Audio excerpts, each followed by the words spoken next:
Bismillahirrahmanirrahim. Assalamualaikum warahmatullahi wabarakatuh. Kenalkan, nama saya Zaki Ali Fatan Putra Dewanto, kelas 11A, ingin menjelaskan mata pelajaran matematika dasar dengan materi yaitu lingkaran.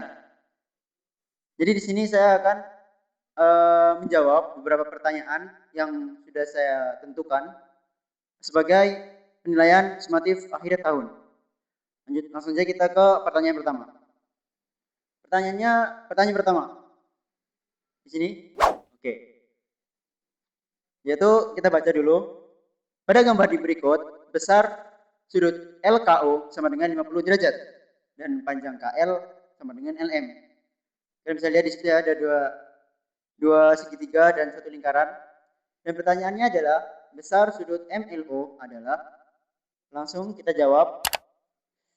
Karena segitiga itu 180 derajat, berarti otomatis sudut O, ini kita segitiga yang pertama ya, sudut K ditambah sudut L ditambah sudut O sama dengan 180 derajat. Oke, langsung kita tulis dulu.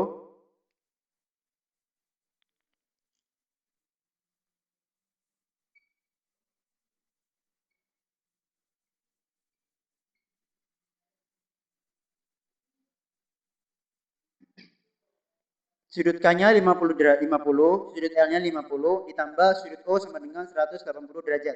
Karena segitiga adalah 160 derajat. Totalnya ya.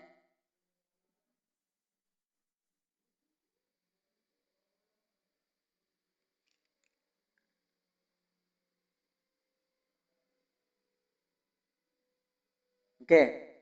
Otomatis kita langsung jumlahkan 100 ditambah sudut O sama dengan 180. Nah, jadi sudut O langsung switch ya sini, berarti 180 dikurangin 100. Berarti sudut O-nya sama dengan 80. Nah, paham kan? Oke. Langsung kita lanjut ke sudut yang KML.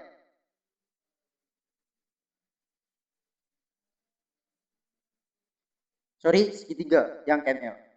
Sini kita langsung aja setengah kali sudut O.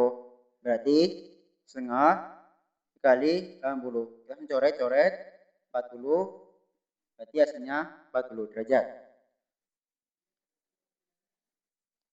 Karena udah kita ketahui ini, kita langsung nyari segitiga KML-nya. Karena yang di sini dipertanyakan adalah yang segitiga MLO.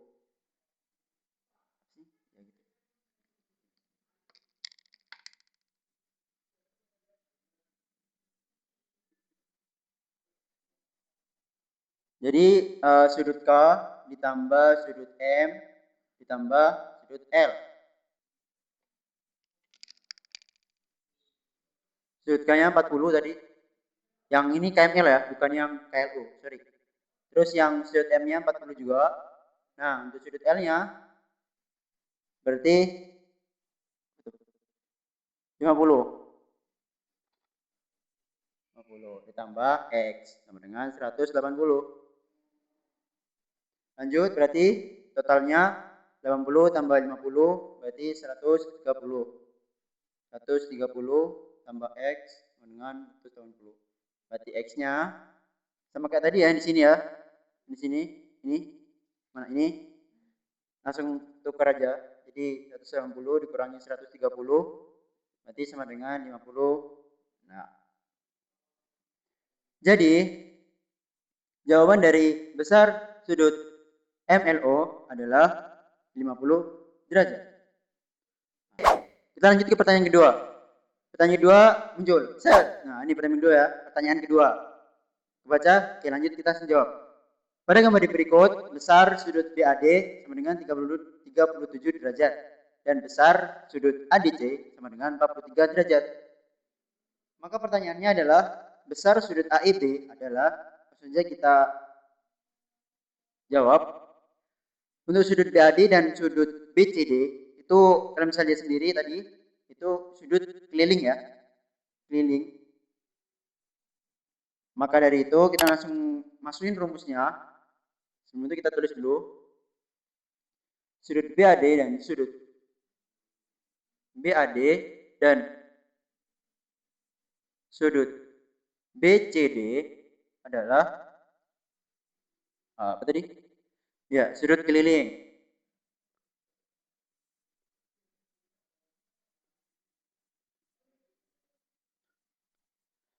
Maka kita langsung jawab aja. Sebenarnya sama sih kayak yang tadi, cuma ini lebih simpel aja. X kita lihat tadi di soalnya ya.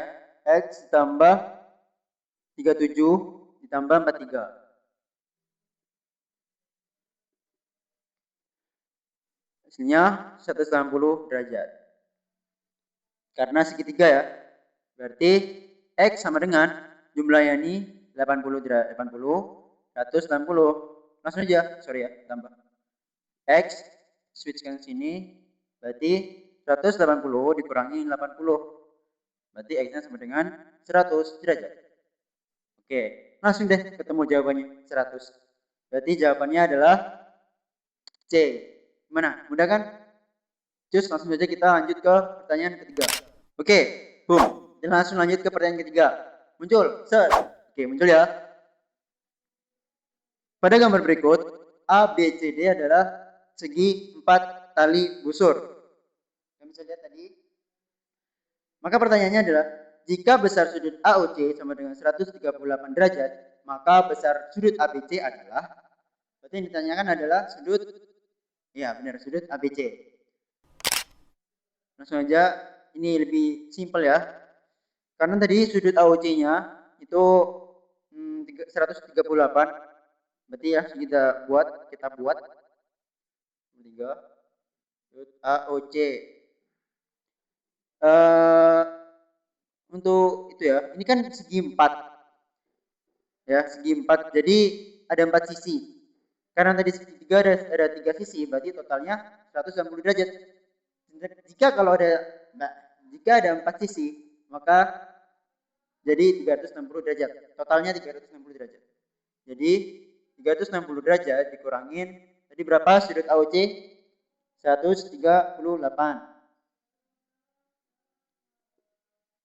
Berarti hasilnya 222 derajat. Langsung aja kita cari besar sudut ABC.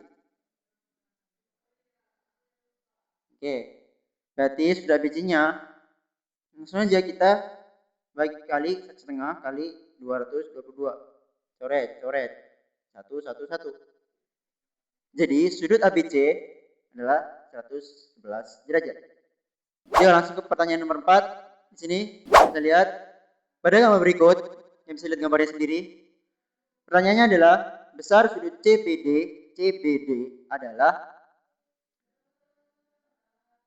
di sini kita langsung tentukan sudut EDB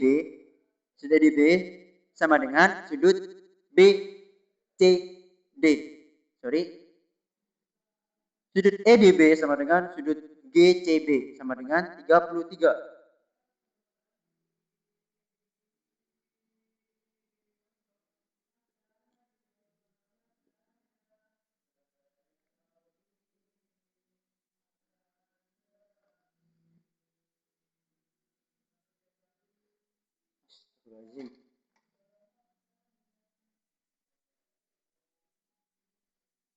Sorry.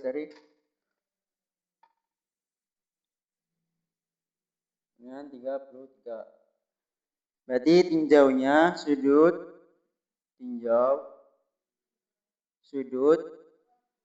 LGB. Berarti 33 ditambah 89 ditambah X sama dengan 180 derajat. Kita langsung jumlahkan ini. 122 ditambah X sama dengan 180 derajat. Sama kayak tadi, langsung set X sama dengan 180 dikurangi 122 sama dengan berapa? Yap, 58 derajat. Ye. Ketemu. Jawabannya adalah 58 derajat. Lanjut kita ke nomor 5. Soal nomor 5. Ini soalnya pada gambar berikut besar sudut ABE sama dengan 89 derajat dan sudut ACE sama dengan 26 derajat. Besar sudut CDB adalah, langsung aja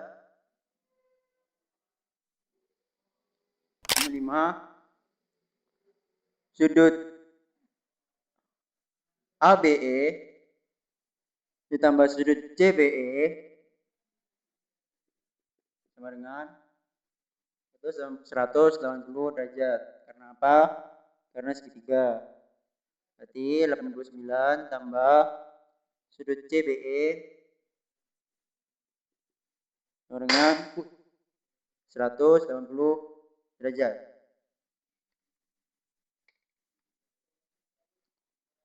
Maka sudut CBE kayak tadi ya,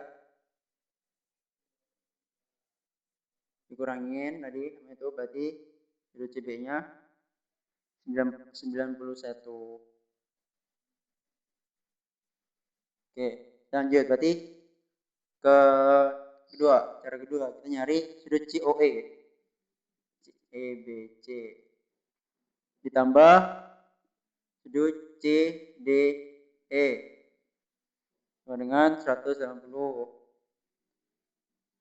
91 tadi yang itu tambah sudut CDE sama dengan 180.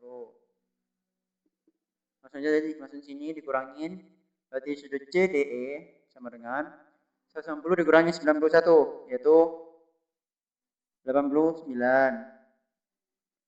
Lanjut, kita nyari sudut BDE, berarti sudut kanan sudut BCE itu sama dengan sudut BDE, maka sudut BDE, jadi sudut BDE-nya ini yaitu 26 derajat. Jadi yang ditanyakan adalah sudut CDB. Jadi sudut CDB-nya adalah dari 89 ini dikurangin 26. 89 dikurangin 26. Hasilnya 63 derajat. Selesai. Gimana? Udah kan? Berarti jawabannya adalah 63 derajat. Oke, nanti kita langsung lanjut ke materi selanjutnya. Oke, kita lanjut ke materi yang selanjutnya yaitu materi regresi. Udah pada tahu kan regresi itu apa? Tahu dong. Oke, lanjut. Kita ke soal yang pertama. Oke, ini soal pertama. Perhatikan dengan pencar berikut. Ya, ini bisa lihat pencarnya. Diagram. Perhatikan diagram pencar berikut. Kita bisa lihat diagramnya di situ. Jenis korelasi antara variabel X dan Y pada diagram tersebut adalah, kita langsung saja karena ini nggak butuh rumus. Jadi kita bisa lihat di situ. Antara awalnya itu yang naik terus turun sampai ke bawah, maka diagram tersebut disebut korelasi. Yap, benar, yaitu korelasi negatif. Oke, benar. Jadi nomor 1 jawabannya adalah korelasi negatif. Lanjut kita ke soal nomor 2. Lanjut ke nomor yang soal 2. Nomor yang soal 2. Soal yang nomor kedua. Ini bisa lihat. Oke. Diagram pencar yang menunjukkan adanya korelasi negatif linear sempurna antara dua variabel adalah. Oke, jawabannya A. Salah, karena itu ke atas ya, jadi positif. Seperti yang nomor pertama tadi, negatif kan turun. Berarti kita cari yang turun. Terus yang B itu negatif, cuman linearnya belum sempurna, masih mencar. Terus yang C, nah yang C ini linear sempurna, cuman karena dia naik ke atas jadi positif. Lanjut ke yang C, nah C ini udah benar negatif dan dia juga udah benar linear sempurna. Tapi sebelum itu kita bakal cek yang E. Yang E ini udah pasti bukan karena ini nggak ada korelasinya ya, bener-bener kayak acak random gitu. Jadi jawabannya adalah D, yaitu korelasi negatif linear sempurna. Lanjut kita langsung ke nomor yang ketiga. Lanjut ke soal nomor 3. Perhatikan diagram mencari berikut. Oke. Data outlier pada diagram pancar tersebut ditunjukkan oleh nomor. Kalian bisa lihat, ini nggak usah rumus juga bisa. Jadi data outlier yang ada di diagram pencar itu yaitu nomor 3. Yang bisa dilihat sendiri nomor 3 ya. Oke, lanjut ke nomor yang 4. Oke, lanjut kita ke nomor yang ke 4. Ini soalnya. Berikut adalah diagram pencar yang menunjukkan hubungan antara harga sebuah produk dan jumlah produk yang terjual. Di situ kalian bisa melihat ya produk yang dijual yang terjual dan harganya. Lalu pertanyaannya, jenis korelasi sesuai dengan data pada diagram tersebut adalah, udah tahu sendiri lah ya, itu penurunan. Jadi langsung kita jawab ke, yaitu jawabannya korelasi linear negatif. Oke, lanjut ke nomor 5. Ini soalnya. Berikut adalah diagram pencar yang menunjukkan hubungan antara jumlah bensin yang dibutuhkan sebuah mobil dengan jarak yang dapat ditempuh mobil tersebut. Oke, yang bisa lihat sendiri. Pertanyaannya adalah, pernyataan yang tepat sesuai dengan diagram tersebut adalah, itu positif sempurna ya. Kita langsung coba lihat yang A. Makin sedikit jumlah bensin, makin jauh jarak yang dapat ditempuh. Salah ya, karena itu semakin atas ya. Jadi lawan kata, lawan itunya ya, lawan fakta itulah pokoknya. Terus yang B, makin banyak jumlah bensin, makin jauh jarak yang dapat ditempuh. Dan dari sini kita bisa langsung lihat di situ di jumlah bensin yang 5 liter itu jarak tempuhnya 50. Sedangkan yang di 10 liter itu jarak bensinnya 100 liter. Maka ini benar ya. Tapi coba kita coba lihat yang CDE. Yang C, makin banyak jumlah bensin, makin dekat jarak yang dapat ditempuh. Salah. Jumlah bensin tidak mempengaruhi jarak. Salah. Tidak ada hubungan antara jumlah bensin dan jarak yang dapat ditempuh. Salah juga. Jadi jawabannya adalah jawabannya adalah B.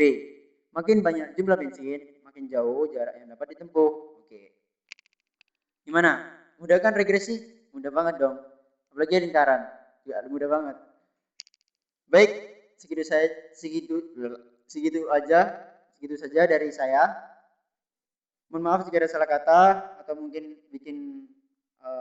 kurang paham. Oke, mohon maaf jika ada salah kata. Sekian dari saya. Wassalamualaikum warahmatullahi wabarakatuh.